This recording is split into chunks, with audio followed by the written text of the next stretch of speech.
À présent, notre page des sports, et on va revenir sur le séisme meurtrier au Maroc, notamment les réactions des sportifs, à commencer par celle des footballeurs marocains. Bonsoir Lise Laure. Bonsoir Dominique. Les Lions de l'Atlas, déjà qualifiés pour la CAN, étaient au Maroc pour disputer une rencontre sans enjeu face au Libéria. Mais en raison de ce terrible tremblement, le match a dû être annulé et en signe de solidarité avec les victimes de cette tragédie, les internationaux marocains se sont rendus dans l'un des hôpitaux d'Agadir et ont fait don de leur sang avant de se rendre en France où ils sont arrivés cet après-midi pour disputer un match amical contre les étalons du Burkina Faso.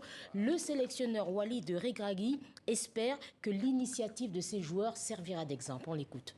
Et on encourage tous les Marocains à donner leur sang parce que c'est important. Il y a beaucoup de blessés et on sait que le sang est important dans ces conditions. Donc voilà, pour les blessés, on a une grande pensée pour eux, pour leurs familles. Et on va être solidaires comme tout le temps. Le Maroc, on a toujours été solidaires dans les moments difficiles.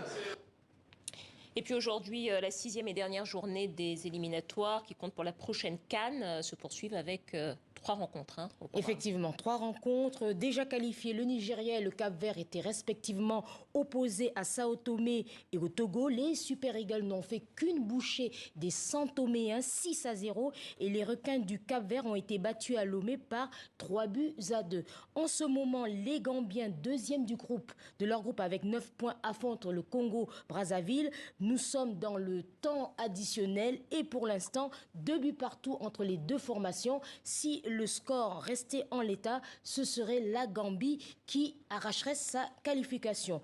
Le match se déroule à Marrakech, où a lieu, donc, on vient de le dire, le tremblement de terre. Le staff gambien avait en vain demandé à la CAF un report du match. Pourquoi? Parce que depuis vendredi, les Scorpions ne dormaient plus dans leur chambre, mais près de la piscine de l'hôtel. Scénario qui s'est répété la nuit dernière. Le sélectionneur belge que nous avons joint cet après-midi par Skype nous raconte. Ces joueurs ont décidé de dormir hier soir aussi aux côtés de piscine, ensemble avec 5 membres du staff.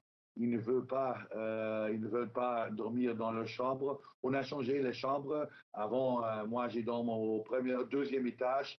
Maintenant, j'ai une chambre au premier étage pour courir plus vite quand il y a un autre tremblement du terre. Il y a beaucoup de choses à détruire dans l'hôtel. On a chaque chambre, chaque mur, et il y a des cracks. Je ne suis pas spécialiste, mais quand il y a un autre tremblement du terre de même magnitude, je ne suis pas sûr quel est le résultat. On va jouer un match très important. On a besoin d'un point pour être une deuxième fois qualifié pour la CAN.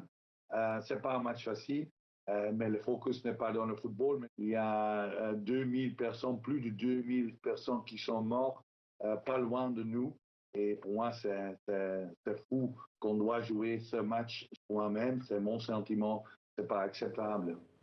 Voilà, toutes nos excuses pour la qualité de cette liaison depuis Marrakech. Et pour clore ces éliminatoires, 2 matchs se joueront demain et mardi. Le plus attendu, Cameroun-Burundi. Les Lions indomptables peuvent se contenter d'un match nul pour arracher leur qualification. On leur souhaite bonne chance. Et puis en rugby, Lise Laure, la Coupe du Monde avec une victoire à Marseille de l'Afrique du Sud, qui est championne du monde en titre. Oui, face à l'Écosse, les Springboks ont livré un combat 6-3 à la mi-temps avant de s'imposer.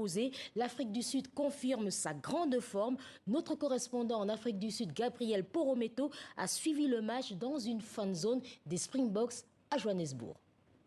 Un match d'ouverture compliqué pour les champions du monde de rugby, les Springboks. Une défense écossaise solide qui a préoccupé les fans ici à Johannesburg, silencieux pendant la première mi-temps. Mais après, les Springboks ont dominé les Écossais en l'emportant 18-3. Grâce surtout aux essais de Pieter-Steph du Toit et de Courtney Arendse. Et là, les supporters ont chanté, crié de joie. Les fans ont exulté au coup de sifflet final. J'étais si nerveuse, mais je suis contente qu'on ait gagné notre premier match. J'attends avec impatience les prochains. Ils vont gagner la Coupe du Monde, c'est sûr. Ils vont la gagner parce qu'ils sont les meilleurs joueurs du monde. Les Springboks se trouvent dans la poule B, avec l'Écosse, les îles Tonga, la Roumanie et les favoris de cette coupe, l'Irlande.